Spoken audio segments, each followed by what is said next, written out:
آپ صلی اللہ علیہ وسلم نے فرمایا 10 محرم کا روزہ عبادت 60 سنہ، 60 سال کی عبادت کا ثواب ایک روزے کے بدلے۔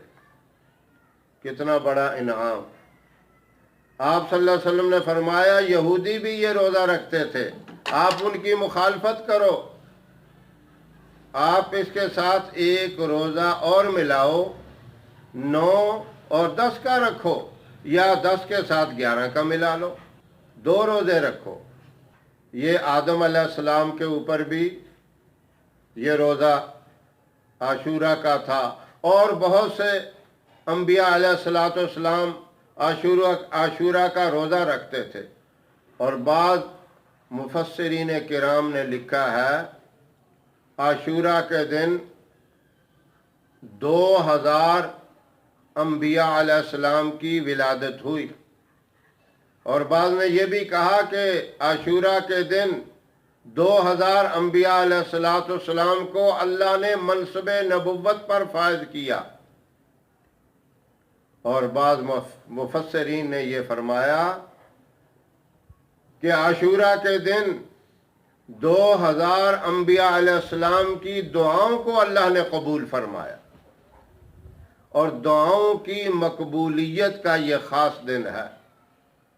اس دن اللہ رب العزت دعائیں قبول فرماتے ہیں، شہادتوں کا بھی درجہ ملا، اور شہادت اللہ کے نزدیک اتنی عظمت والی چیز ہے کہ محبوب صلی اللہ علیہ وسلم نے خود بھی یہ فرمایا میں چاہتا ہوں کہ مجھے شہید کیا جائے، پھر اللہ زندگی عطا فرمائے، پھر مجھے شہید کیا جائے، پھر اللہ زندگی عطا فرمائے، پھر مجھے شہید کیا جائے۔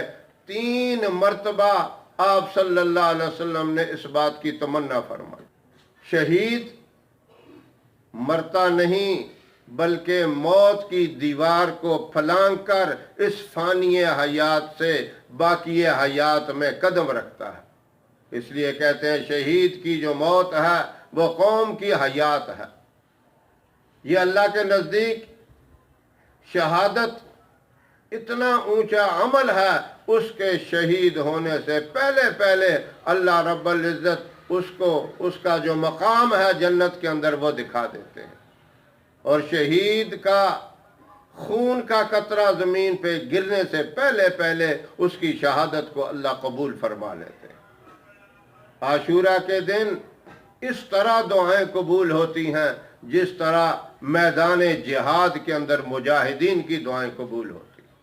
اور اس دن کا ایک مجرب وظیفہ، ایک مجرب عمل وہ یہ ہے، پہلے آپ نے 2 روزے رکھنے ہیں، وہ 9 اور 10 کا رکھیں یا 10 اور 11 کا رکھیں۔ آپ نے فرمایا عاشورہ کے دن کے ساتھ پہلا دن 9 تاریخ کا ملا لو، یا اس سے اگلا دن 11 تاریخ کا ملا لو۔ وظیفہ اس دن کا کیا ہے؟ سورہ واقعہ 200 مرتبہ ان 2 دنوں میں پڑھنی ہے۔ آپ اسے ہر نماز کے ساتھ 20 مرتبہ پڑھیں تو یہ 200 دفعہ ہو جائے گی، لیکن عصر سے لے کر مغرب تک ٹائم کم ہوتا ہے۔ بعض حضرات حافظ قرآن جو ہیں وہ تو آسانی سے پڑھ لیتے ہیں، اور جو روزانہ قرآن پاک کی تلاوت کرتے ہیں ان کی بھی روانی ہوتی ہے، وہ بھی پڑھ لیتے ہیں۔ عام لوگ نہیں پڑھ سکتے، تو اس لیے صبح کو ٹائم لمبا ہوتا ہے، فجر سے لے کر ظہر تک، اس ٹائم میں آپ زیادہ تعداد میں پڑھ لیں، 20 کی جگہ 30 پڑھ لیں۔ اور اسی طرح رات کا ٹائم بھی بہت زیادہ ہے، اس میں بھی آپ 30 دفعہ پڑھیں، 35 پڑھ لیں، 40 مرتبہ پڑھ لیں، یعنی 2 دن میں آپ نے 200 مرتبہ سورہ واقعہ کو پڑھنا ہے۔ اگر آپ نے 9 تاریخ کا روزہ رکھا ہے تو روزہ رکھنے کے بعد آپ فجر کی نماز کے فوراً بعد جتنا بھی آپ سے ہو سکے پڑھیں، 20 مرتبہ، 25 مرتبہ، 30 دفعہ یا اس سے زیادہ، اور اسی طرح پھر ظہر کے بعد، عصر کے بعد، ہر نماز کے بعد پڑھتے رہیں، یعنی 2 دن کے اندر اندر آپ نے 200 مرتبہ سورہ واقعہ پڑھ لینی ہے۔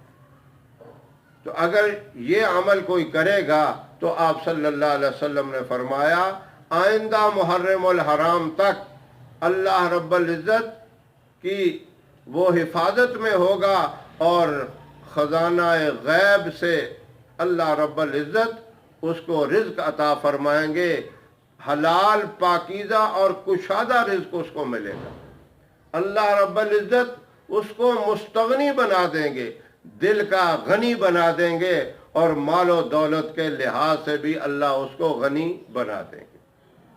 یہ تو اس کا فائدہ ہے ہی ہے، اور اس کے علاوہ آپ ذہن کے اندر جو بھی تصور رکھ کے پڑھیں گے اللہ آپ کی وہ بھی جائز حاجت پوری فرما دیں گے۔